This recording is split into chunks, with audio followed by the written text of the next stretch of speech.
Shakira est la chanteuse latine qui a le plus de succès sur la scène pop mondiale. Elle est aussi auteur-compositeur, philanthrope et tout simplement une personne formidable. Aujourd'hui, nous vous expliquons comment le talent et le travail acharné de Shakira lui ont permis d'atteindre les sommets de la gloire et de devenir la favorite du public. Mix Show présente Shakira. Comment vit la diva de la pop colombienne et comment elle dépense ses millions? Shakira Isabel Mebarak Ripoll est née le 2 février 1977 dans la ville colombienne de Barranquilla, dans une famille aisée. Le père de la future diva de la pop, William, est de nationalité libanaise et sa mère, Nidia, a des racines espagnoles et italiennes. La future star est le seul enfant commun de la famille. Elle a également 8 demi-frères et sœurs issus des précédents mariages de son père. Shakira a grandi en étant très intelligente. À 1 an et demi, elle connaissait déjà l'alphabet, à 3 ans, elle savait lire et écrire, et à 4 ans, elle était tout à fait prête pour l'école. Les parents, fiers des résultats de leur fille, ont décidé d'annoncer ses capacités uniques aux spécialistes qui, après plusieurs études, ont conclu que la jeune fille était un enfant prodige. Pour l'avenir, il faut savoir que le QI de Shakira est actuellement de 140, ce qui est un indicateur de génie et un record parmi les stars mondiales de la musique pop. Elle parle également 6 langues. Le père de notre héroïne était propriétaire d'une bijouterie et pendant son temps libre, il écrivait des histoires. Shakira a hérité de son talent. À l'âge de 4 ans, elle a écrit son premier poème et à 7 ans, elle lui a demandé de lui acheter une machine à écrire. De nombreux travaux de la jeune fille ont servi de base aux morceaux désormais célèbres. Elle aime aussi la peinture et ses parents lui prédisent un avenir de grand écrivain ou de grand peintre. Mais il se trompe. Un jour, Shakira, 4 ans, se trouve avec son père dans un restaurant ethnique où une danse du ventre était exécutée sur des motifs orientaux. Elle a été tellement impressionnée par ce qu'elle a vu qu'elle est montée sur la table et a commencé à répéter le mouvement, ce qui a provoqué une tempête d'applaudissements parmi les clients du restaurant. Ayant apprécié les attentions de la foule, elle a décidé qu'elle deviendrait une artiste dans le futur. Shakira a fréquenté une école catholique et a pris une part active aux activités artistiques à l'école primaire. Elle a rejoint la chorale de l'école, mais n'y est pas restée longtemps, car le directeur a dit un jour que son chant ressemblait au bêlement d'une chèvre.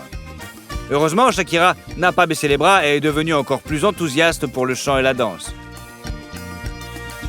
À l'âge de 8 ans, la jeune fille a écrit sa première chanson, Your Dark Glasses, qu'elle a dédiée à son père, qui a porté des lunettes noires pendant des années pour cacher son chagrin après la mort de son fils aîné.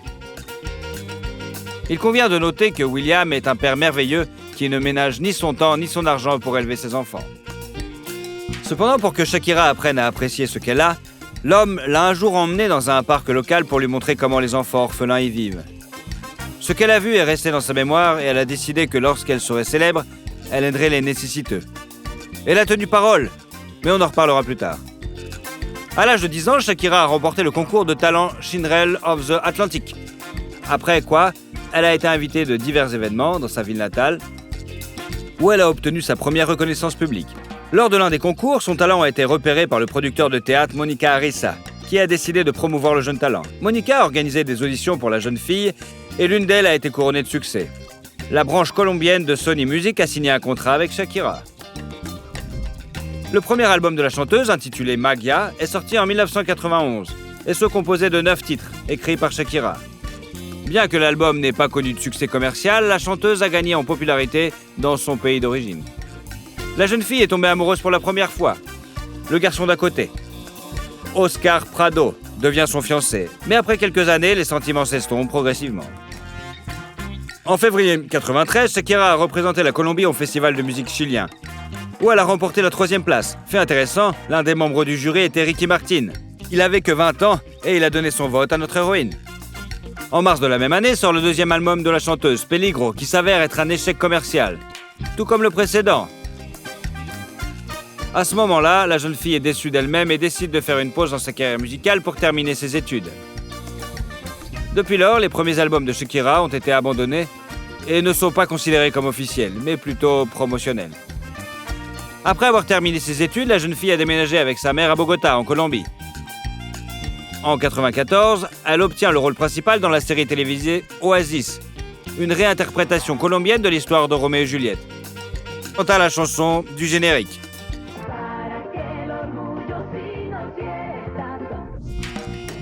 À propos, ce n'est pas la première apparition de Shakira à l'écran. Elle a déjà eu de petits rôles dans diverses séries télévisées. Sony envisage alors de résilier le contrat de la chanteuse. Mais c'est à ce moment-là qu'elle présente la chanson « Donde estás con razón », qui est devenue un succès instantané.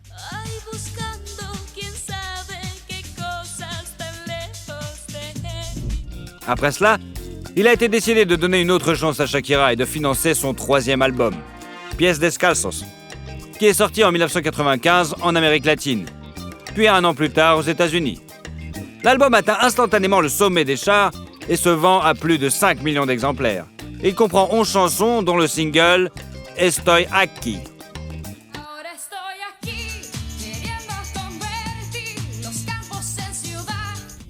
En 1996, la chanteuse part en tournée internationale et devient la première Colombienne à conquérir les pays d'outre-mer. La même année, Shakira a remporté les Billboard Latin Music Awards pour l'album de l'année, la vidéo de l'année et la meilleure artiste. En 1997, il a été révélé que la chanteuse entretenait une relation avec l'acteur Osvaldo Ríos. Les amoureux cachent leur romance et n'apparaissent presque jamais ensemble en public. Bien qu'ils aient été qualifiés de plus beaux couples de toute l'Amérique latine, leur relation n'a duré que 8 mois, après quoi ils se sont séparés. Il est intéressant de noter qu'à cette époque, on lui a proposé le rôle d'Elena dans le film Mask of Zorro, qu'elle a refusé, estimant qu'elle ne parle pas assez bien l'anglais. Finalement, le rôle a été attribué à l'actrice Catherine Zeta-Jones. En 1998, elle a publié son 4e album, Donde están los ladrones, dont le titre s'est traduit par « Où sont les voleurs ?». Ce terme a été inventé après un incident à l'aéroport, lorsque des personnes non identifiées ont volé la plupart des affaires de Shakira, y compris les paroles des nouvelles chansons, l'obligeant à reprendre l'album à zéro. L'album a atteint la 131e place au Billboard et a occupé la première place du classement des albums hispaniques américains pendant 11 semaines. Parmi les 11 titres, Ciega Sordomuda est devenu le plus populaire, surtout parmi les filles qui ont commencé à imiter le style de Shakira en se tressant les cheveux de la même façon.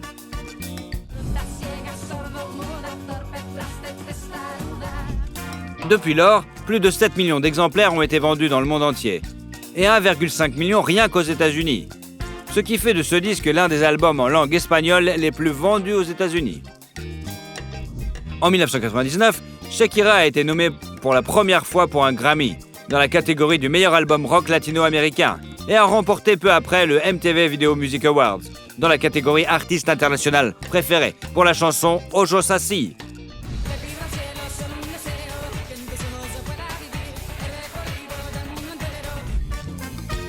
Avec cette même chanson, la diva de la pop s'est produite aux Latin Grammy Awards, où elle a été nommée dans 5 catégories, dont 2 qu'elle a remportées. À cette époque, non seulement sa carrière musicale prend de l'ampleur, mais aussi sa vie privée. En 2000, la jeune fille a commencé à fréquenter un avocat, Antonio de la Rúa, le fils du président argentin de l'époque. Il est devenu non seulement l'amant de la chanteuse, mais aussi son directeur commercial. En 2001, Shakira a sorti un album live enregistré lors de sa présentation sur MTV Unplugged, qui s'est vendu à 5 millions d'exemplaires. Le succès commercial de l'album a été également assuré par un Grammy Award du meilleur album pop latino-américain. Après avoir atteint de tels sommets, la chanteuse a décidé de conquérir l'arène internationale. Et la même année, elle a sorti son 5e album studio et premier album en langue anglaise, Laundry Service, avec 13 chansons parmi lesquelles Objection et Whenever ont été particulièrement populaires.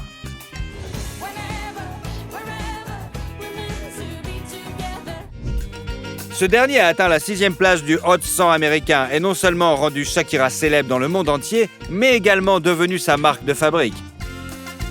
De nombreux fans de la chanteuse n'étaient pas heureux que leur chanteuse bien-aimée ait troqué ses airs folkloriques authentiques pour de la musique pop américaine. Néanmoins, l'album a remporté de nombreux prix et avec des ventes de plus de 20 millions d'exemplaires est devenu le plus grand succès de sa carrière et le reste encore jusqu'à aujourd'hui. À la fin 2002, la chanteuse a effectué une tournée internationale de 6 mois au cours de laquelle elle a donné plus de 60 concerts dans le monde entier et a réussi à gagner environ 72 millions de dollars. La tournée s'est terminée par la sortie de l'album live de 10 titres Live and Off the Record qui a atteint la première place du classement des meilleures vidéos musicales aux États-Unis en 2004. En 2005, Shakira a sorti son 6e album, Fiación Oral, volume 1, en espagnol, L'album est devenu 11 fois platine et a remporté 15 prix, dont un autre Grammy. Il est également devenu un succès commercial. Au Mexique, par exemple, tous les exemplaires du disque ont été vendus dès le premier jour. Parmi les 12 chansons de l'album, la plus réussie est le duo passionné avec le chanteur espagnol Alejandro Sanz, La Tortura.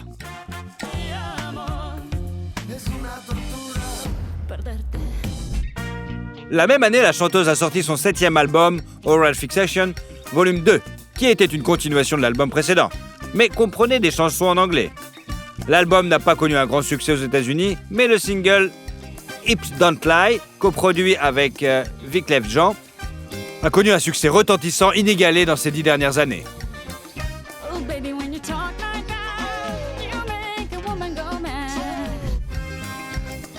En 2006, Shakira a entamé une tournée d'1 an, la plus longue et la plus importante de sa carrière.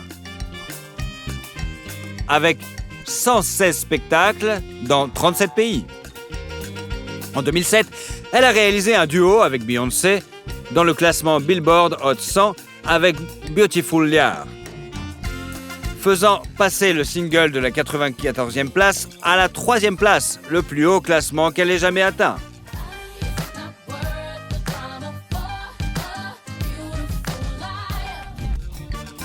Début 2008, Shakira a été classée par Forbes comme la 4e artiste la mieux payée. Et quelques mois plus tard, elle a signé un contrat de 10 ans et de 300 millions de dollars avec Live Nation, une très grande société de concerts.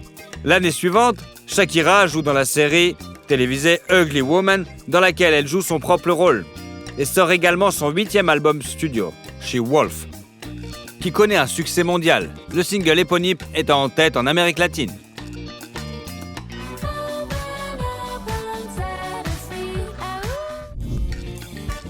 Au même moment, il est apparu que tout n'allait pas pour le mieux dans la vie privée de la chanteuse. Et après 11 ans de relation, elle s'est séparée d'Antonio par consentement mutuel. Pendant cette période, le couple ne s'est jamais officiellement marié. Dans de nombreuses interviews, la jeune fille a déclaré à plusieurs reprises qu'un tampon dans le passeport n'était pas très important pour elle. Cependant, selon certains rapports, Shakira n'était pas satisfaite de l'accord prénuptial que le père de son amant lui a demandé de signer. Les craintes n'étaient pas infondées puisque quelques années après la rupture, Antonio a intenté un procès à l'artiste, lui réclamant une compensation de 100 millions de dollars pour sa contribution à sa carrière musicale. Heureusement, le tribunal a rejeté la plainte de l'ex-petite amie de la diva de la pop. En 2010, l'artiste a lancé sa propre ligne de parfum avec 3 fragrances. S by Shakira, Dance et Love Rock. La même année, la Colombienne a eu l'honneur d'enregistrer la chanson officielle de la Coupe du Monde de la FIFA, qui s'est déroulée en Afrique du Sud. Le titre Groovy Waka Waka est un succès et a atteint le top 20 des classements mondiaux.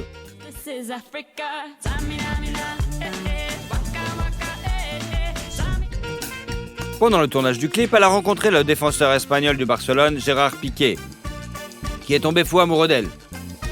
Se voir pour une deuxième fois, les jeunes ne pouvaient que lors d'un dîner de célébration en l'honneur de l'équipe gagnante. Alors Piqué a admis qu'il a gagné le championnat, non seulement pour le titre, mais aussi pour rencontrer une diva de la pop. Même à l'époque, les célébrités ont eu une romance dont la vérité a été révélée 1 an plus tard. Fait intéressant, les amoureux sont nés le même jour, mais Shakira a 10 ans de plus que son élu. À l'automne 2010, la chanteuse a présenté son 9e album Studio Soul and Soul, suivi d'une tournée internationale. La chanson Loca a été chaleureusement accueillie par les fans.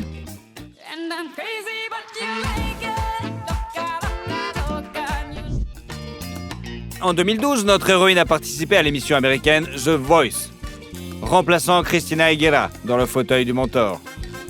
Avec l'apparition de Shakira, l'audience de l'émission a considérablement augmenté et la diva de la pop a elle-même gagné 12 millions de dollars pour sa participation à l'émission. Pendant ce temps, sa relation avec Piqué a pris la vitesse supérieure. En 2012, Shakira s'installe avec son amoureux à Barcelone et 1 an plus tard, elle donne naissance à un fils, Milan. La vie de famille a modifié la carrière musicale de la jeune fille. En raison de la naissance d'un enfant, la sortie de son 10e album intitulé Shakira, sur lequel elle a commencé à travailler en 2011, a été reportée à 2014. Une des chansons de l'album a été retravaillée pour la Coupe du Monde. Et le titre La La La La, chanté avec Carlinhos Brown, est devenu le 2e thème musical de la Coupe du Monde.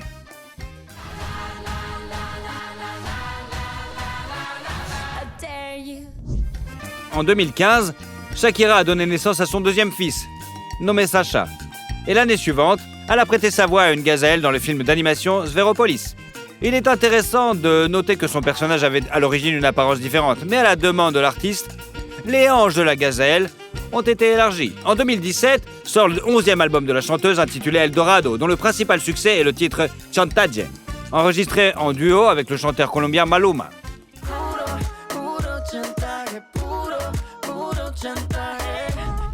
Ce disque a valu à Shakira son 3e Grammy Awards, faisant d'elle la seule artiste latino-américaine à réaliser cet exploit.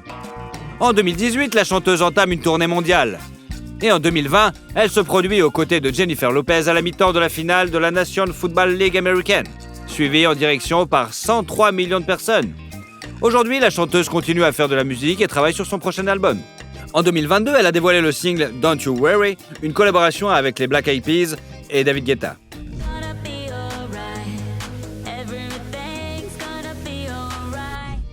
Il a également été révélé que la diva de la pop s'est séparée de son conjoint, en juin dernier. Juin 2022, et suite à une procédure judiciaire, a obtenu la garde complète de ses enfants. Selon certains rapports, la raison en serait les nombreuses infidélités du footballeur.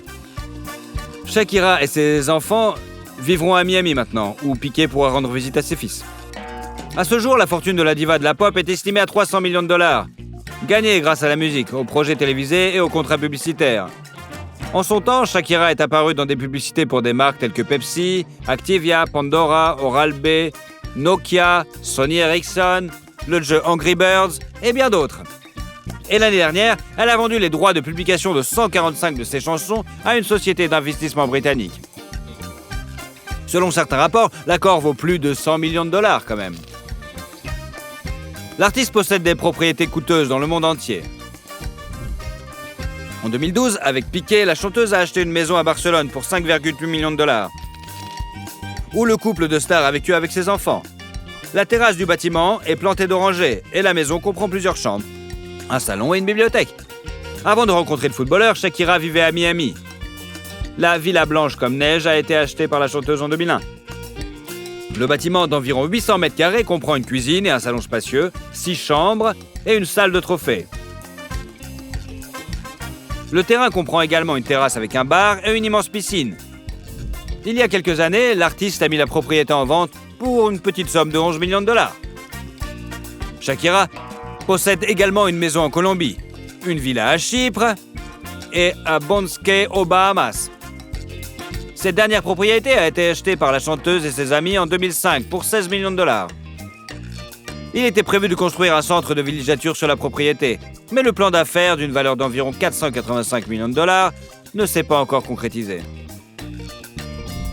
La diva de la pop possède également une collection de voitures, dont une Audi A7 Sportback, une Mercedes-Benz SLK 250, une Tesla Model S, une BMW X6, une Audi Q7 et une Merco SL 550 pour 115 000 dollars. Shakira est également connue pour posséder un avion privé. Eh ouais. La chanteuse consacre une partie importante de son argent à des œuvres de charité. À la fin des années 90, elle a créé une fondation caritative à laquelle elle reverse 50% de ses redevances pour aider les orphelins et les familles à faible revenu. Elle a même joué dans une publicité pour du champagne et a donné 660 millions de dollars qu'elle a gagné pour aider à construire 2 écoles en Colombie et en Haïti. Elle est également ambassadrice de bonne volonté de l'UNICEF et a produit l'année dernière avec le prince William le documentaire Planet to Repair. Shakira a reçu une étoile sur le Hollywood Walk of Fame en 2011 et a été nommée l'une des femmes les plus puissantes du monde en 2013. Des poupées Barbie sont sorties à son effigie et une statue en métal a été érigée dans sa Colombie natale en l'honneur de la diva de la pop.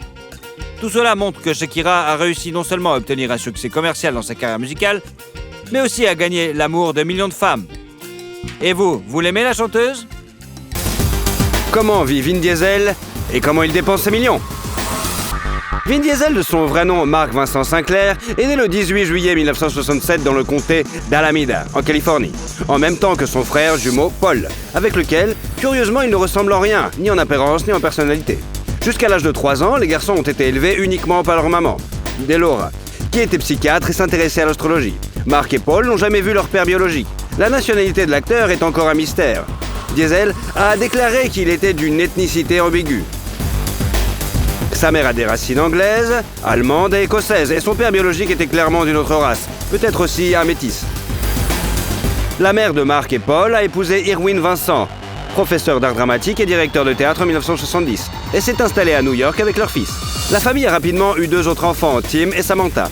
Irwin a emmené ses enfants à de nombreuses pièces et premières. C'est le beau-père qui a considérablement influencé la formation de caractère du garçon et ses aspirations à devenir un acteur, bien sûr. Mark est monté sur scène pour la première fois à l'âge de 7 ans, grâce à un drôle d'incident.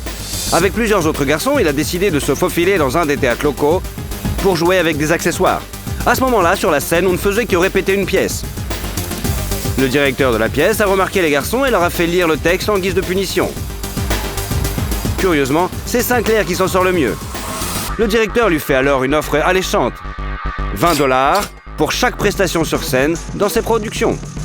La première production avec Sinclair, La Porte pour le dinosaure, est bientôt créée. La performance du garçon était si brillante qu'il a décidé de devenir acteur à partir de ce moment-là. Jusqu'à l'âge de 17 ans, Mark s'est produit sur la scène du théâtre, perfectionnant ainsi son art. Malgré le succès théâtral, la vie personnelle de l'homme n'a pas été entièrement réussie. Les chouchous de ces dames d'aujourd'hui ne suscitaient autrefois que des moqueries de la part du sexe opposé. Adolescence, il était grand et mince, ce qui lui vaut le surnom de Worm. Honteux de son physique ridicule, le futur acteur a commencé à faire de l'exercice et à se muscler régulièrement. Après quelques années, le gars est devenu un véritable athlète avec des muscles de bœuf. Après avoir quitté l'école, il a décidé qu'il ne pourrait pas gagner beaucoup d'argent dans le théâtre et, étant un homme plutôt grand et musclé, Vincent a obtenu un emploi de videur dans la boîte de nuit Tunnel à Manhattan sans aucun effort.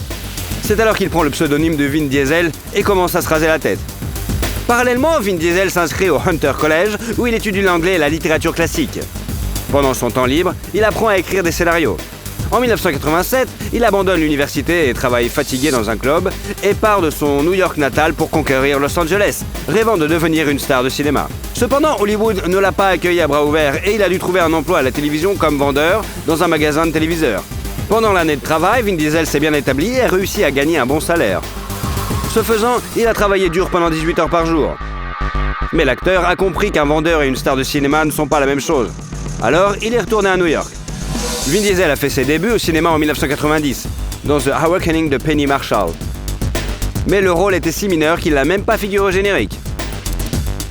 Observant l'expérience douloureuse de son fils, sa mère lui offre le livre « Faire un film qui ne vaut pas plus qu'une vieille voiture », pour lui remonter le moral, lui laissant entendre qu'il peut prendre sa carrière en main. Inspiré, Diesel se lance dans l'écriture de son propre scénario. En 1994, l'acteur a réalisé un court-métrage intitulé Multifacial, dans lequel il tenait le rôle principal, et pour lequel il a même écrit sa propre musique. Yo, I can't wait till I do enough real work, real acting work, but I don't have to sweat commercials, you know what I'm saying? You're not gonna see like Pacino doing potato chips or Denzel doing donuts. Pour la production d'un film de 20 minutes, il a dépensé $3000. Le film a été présenté au Festival de Cannes, mais il n'a pas remporté de prix important. Néanmoins, il s'agit d'un succès précoce. Après cela, Vin Diesel est retourné à Los Angeles, où il a repris son travail de vendeur de téléviseurs et a économisé de l'argent. Après cela, il a adapté le film Strays. Après 8 mois de travail acharné, l'acteur a commencé le tournage du film, dans lequel il joue aussi le rôle principal.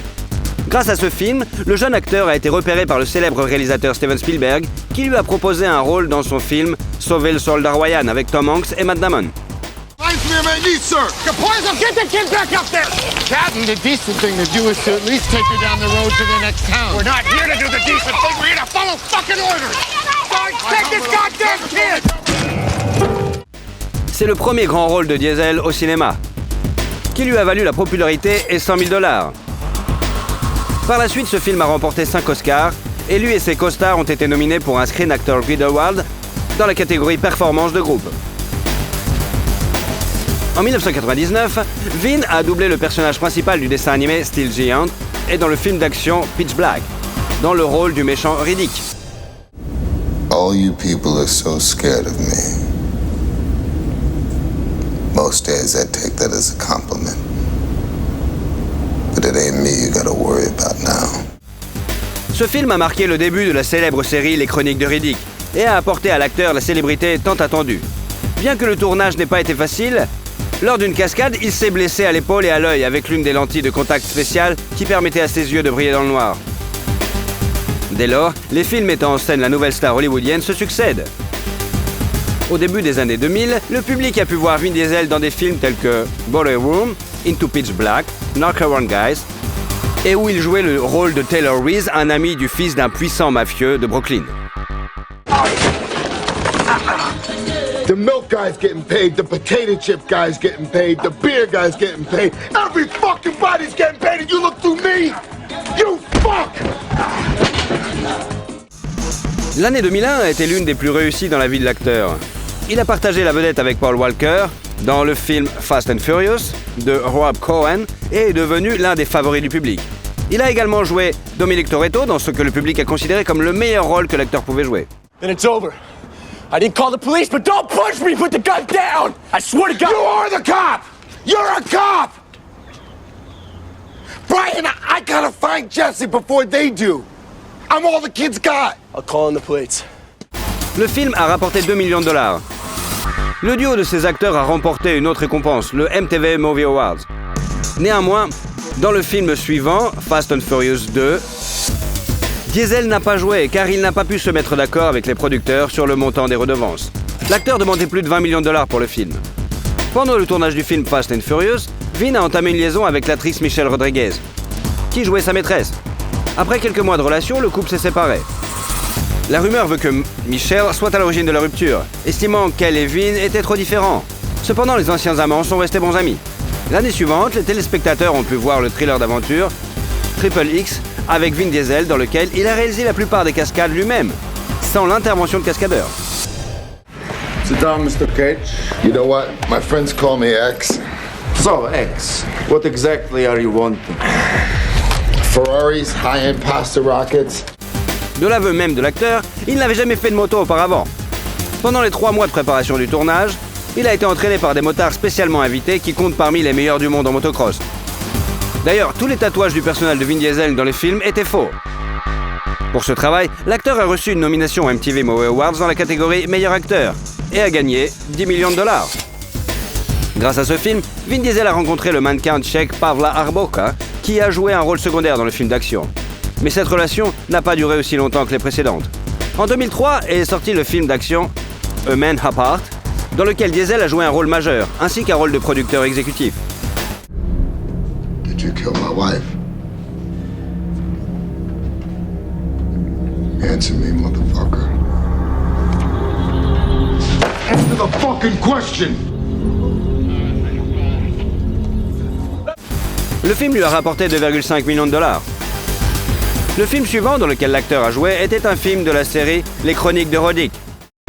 Remember that favorite game of yours? Who's the better killer? Let's play. La rémunération de Vin Diesel était de 11,5 millions de dollars, mais c'est plutôt un bid total et l'acteur pour ce travail en 2005 a obtenu une nomination pour l'anti-prix Golden Raspberry pour le pire rôle masculin. Un film d'animation et un jeu vidéo ont rapidement été basés sur le film et Diesel y a interprété son propre personnage. Parallèlement, Vin Diesel a également joué dans le film d'action et de comédie familiale The Pacifier.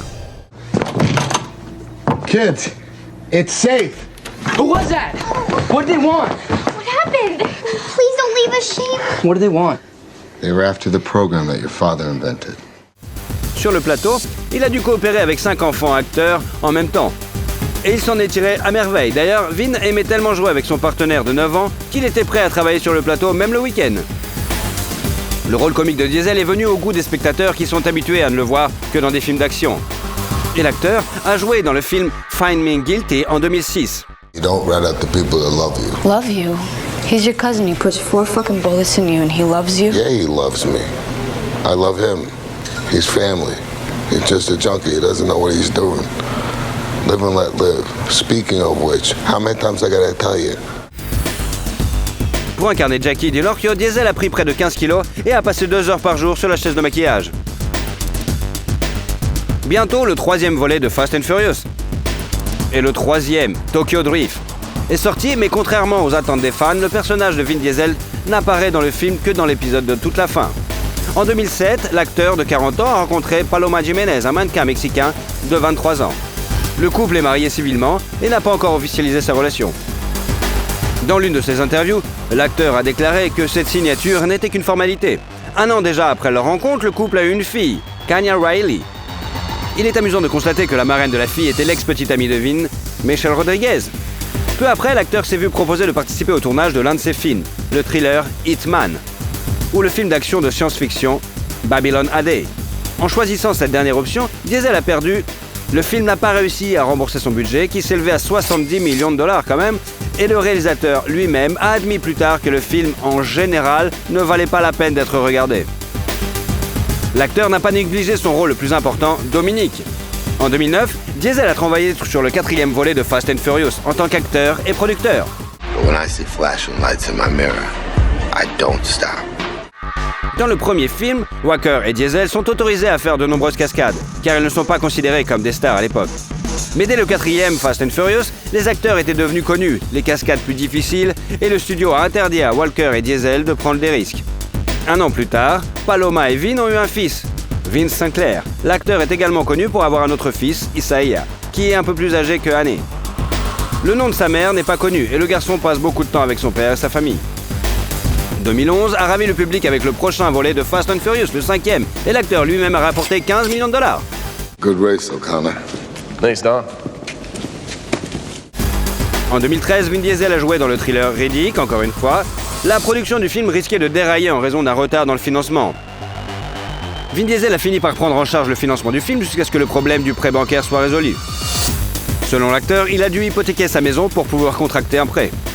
La même année, il prête sa voix au personnage principal du film d'animation Riddick Blindside et joue également dans Fast and Furious 6, où il rejoint l'équipe d'action avec Dwayne Johnson. We building the car? First car better be a Charger, Jack. You mean Skyline? Like I said, he's a Toretto. Au même moment, le tournage de Fast and Furious 7 a commencé, mais il s'est arrêté en novembre en raison du décès de l'acteur Paul Walker et a repris plus tard au printemps 2014. Durant cette période, des films mettant en vedette l'acteur sont sortis, tels que Le Dernier Chasseur de Sorcières et Les Gardiens de la Galaxie, où Vin Diesel jouait le rôle de Groot, un personnage animé. L'acteur lui a servi de modèle de capture de mouvement et l'a ensuite doublé dans plusieurs langues, dont le russe. If you free us, I'll lead you to the buyer directly and I'll split the profit between the 3 of us. I'm Groot. 4 of us. Asleep for the danger, awake for the money, as per frickin' usual. En 2015, Vin Diesel et Paloma Jiménez ont eu leur 2e fille, Pauline, nommée d'après le défunt Paul Walker, avec qui il était très bon ami. Le film Fast and Furious 7, très attendu, est également sorti, rapportant la somme énorme de 47 millions de dollars à l'acteur. You miss the bullets. Yeah, that's messed up, huh? Brian, I've seen you jump from trains, dive from planes. Hell, I saw your courage the day I met you. Sur le plateau du projet 3X, World Domination en 2016, Vin Diesel a rencontré sa partenaire dans le film, Nina Dobrev. La séance de photos provocantes des célébrités a conduit les fans à croire qu'ils avaient une liaison. Plus tard, il a été révélé que les acteurs s'entendaient bien entre eux. En plus de ce film, d'autres films tels que Billy Lynn's Long Life Walk, à la mi-temps d'un match de football, et Guardian of the Galaxy, partie 2. En 2016, Diesel a gagné 35 millions de dollars et est devenu le 7e acteur le mieux payé de l'année. Le 8e volet de Fast and Furious, sorti sur les écrans en 2017, est resté dans les mémoires pour le conflit qui a éclaté une semaine avant la fin du tournage entre Dwayne Johnson et Vin Diesel. Car ce dernier, en tant que producteur, a annulé à la dernière minute certaines des scènes prévues par Johnson. Your cousin. Sorry about your car.